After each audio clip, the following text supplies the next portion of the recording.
साथियों, खेत कोई भी हो उसकी ताकत होती है मिट्टी। और अगर मिट्टी के अंदर अपने न्यूट्रिएंट अच्छे हैं, क्वालिटी बढ़िया है, तो प्रोडक्शन भी बढ़िया होगा, जिससे क्या होगा कि अपनी इनकम ऑटोमेटिक बढ़ेगी। तो आज की वीडियो जो रहने वाली है वो रहने वाली है मिट्टी सुधारक के ऊपर।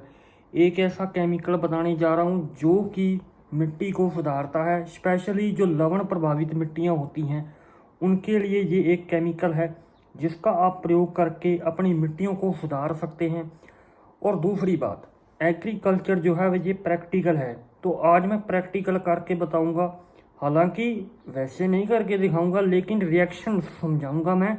रिएक्शन करता कैसे है, जैसे मान लीजिए आपके खेत के अंदर लवण है, उन लवणों को कैसे हटाना है, वो प्रोसेस क्या रहती है वो बताने वाला हूँ कि वो किस तरीके से काम करती है। आपको ये तो पता होगा कि मिट्टी सुधर जाती है, लेकिन वो मिट्टी सुधरती कैसे है, कैसे रिएक्शन होती है जब एक केमिकल दूसरे केमिकल से मिलता है, तो वो दूसरे केमिकल को कैसे हटाता है और खेत कैसे सुधरता है, यही वीडियो है। और इसके बाद नेक्स्ट स्टेप जो रहने वाला है वो रहने वाला है जिप्सम डालने से फ़ायदे क्या होंगे। अभी मैंने आपको बताया जिप्सम, तो मिट्टी सुधारक जो होता है वो जिप्सम, उसके ऊपर वीडियो रहने वाली है। तो बिना किसी देरी के स्क्रीन पर चलते हैं और आपको समझाते हैं कि ये रिएक्शन कैसे करता है, मिट्टी कैसे सुधरती है और इसके क्या क्या फ़ायदे रहने वाले हैं। दोस्तों, यही है अपनी स्क्रीन और इसी के ऊपर समझाने वाला हूँ। जिप्सम का जो रासायनिक नाम होता है वो होता है कैल्शियम सल्फेट।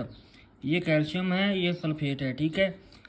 इसकी आधी प्रोसेस मैंने बना रखी है, आधी आपको समझाऊंगा कि आपकी मिट्टी कैसे सुधरती है।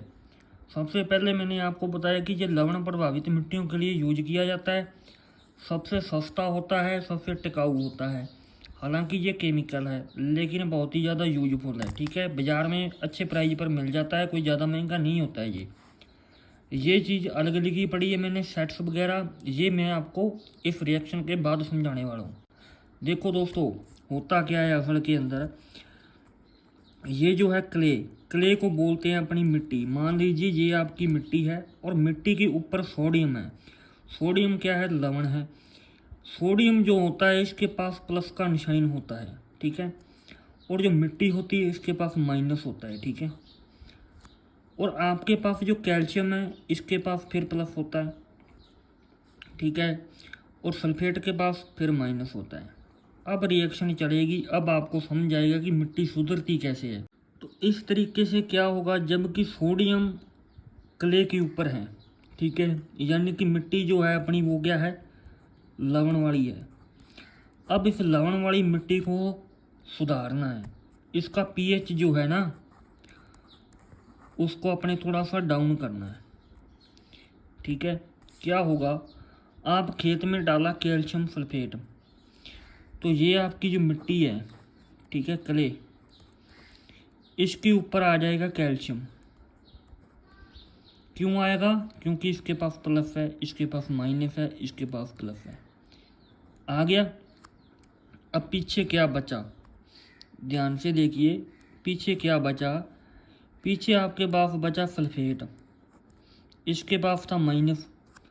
तो यहाँ से जो सोडियम है ना वो रिप्लेस कर दिया जाएगा, तो वह कहाँ पे आ जाएगा?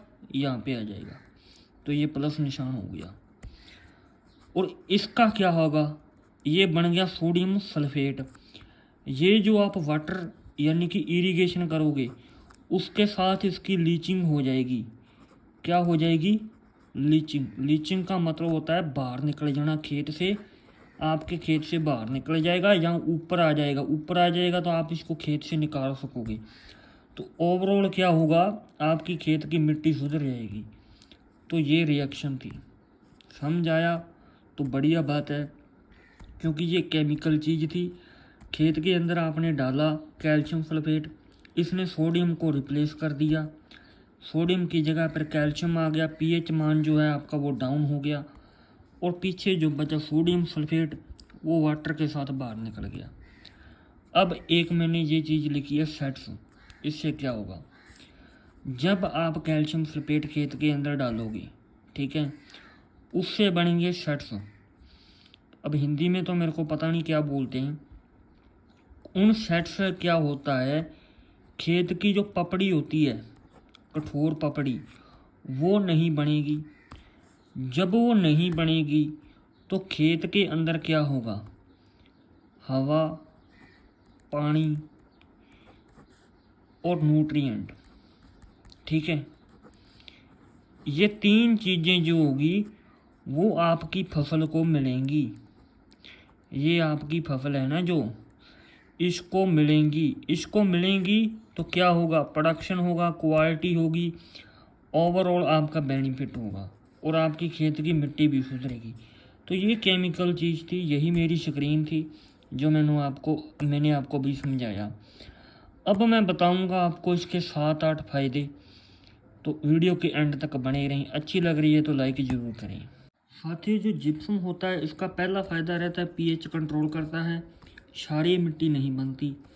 कैल्शियम और सल्फर मिलता है, जिससे क्या है, एक अलग न्यूट्रिएंट फसल को मिलते हैं।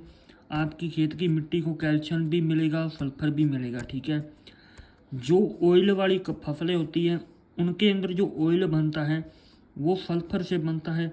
अगर आपने जिप्सम डाला है तो जिप्सम से सल्फर मिलता है। तो ये तीसरा फायदा। इसके अलावा नाइट्रोजन, फास्फोरस और जो पोटाश होते हैं उनका अपटेक बहुत अच्छे तरीके से होता है। ओवरऑल ग्रोथ बढ़िया रहती है, चाहे आपके पौधा है चाहे उसकी जड़ है, उसका जो ग्रोथ और डेवलपमेंट, ये दो चीज़ें होती हैं साथियों। एक होता है ग्रोथ, एक होती है डेवलपमेंट। ये तभी अच्छा होगा जब आप सल्फर वगैरह या जिप्सम वगैरह डालोगे, क्योंकि इनका अपटेक अच्छे से होगा। तो इससे क्या होगा? ग्रोथ एंड डेवलपमेंट होगी। अपटेक का मतलब होता है उसके अंदर जाना, कितनी मात्रा में जा रहा है, किस तरीके से जा रहा है। ठीक है, सोइल की फिजिकल हेल्थ होता है हवा, पानी, जल, ये 3-4 चीज़ें होती हैं। जैसे हवा, जैसे मान लीजिए ये एयर है एंड ये वाटर है, इनके बीच जो 50-50% का जो रेशियो रहता है वो प्रॉपर बढ़िया रहता है। ठीक है, और जिससे क्या होता है, आपकी मिट्टी की स्ट्रक्चर सुधरती है। सोइल फिजिकल हेल्थ का मतलब है इसके अंदर पपड़ी नहीं बनेगी, वाटर का रिसाव जो है वो नहीं होगा, और साथ ही साथ उसका यूज होगा। रिसाव नहीं होगा, उसका प्रॉपर तरीके से फसल जो है यूज करेगी। तो ये इसके 7-8 फ़ायदे थे, ये मैंने इसकी रिएक्शन बता दी। वीडियो अच्छी लगे तो लाइक ज़रूर करें। मिलते हैं नेक्स्ट वीडियो के अंदर। चैनल को सब्सक्राइब जरूर करें। Agri star forever.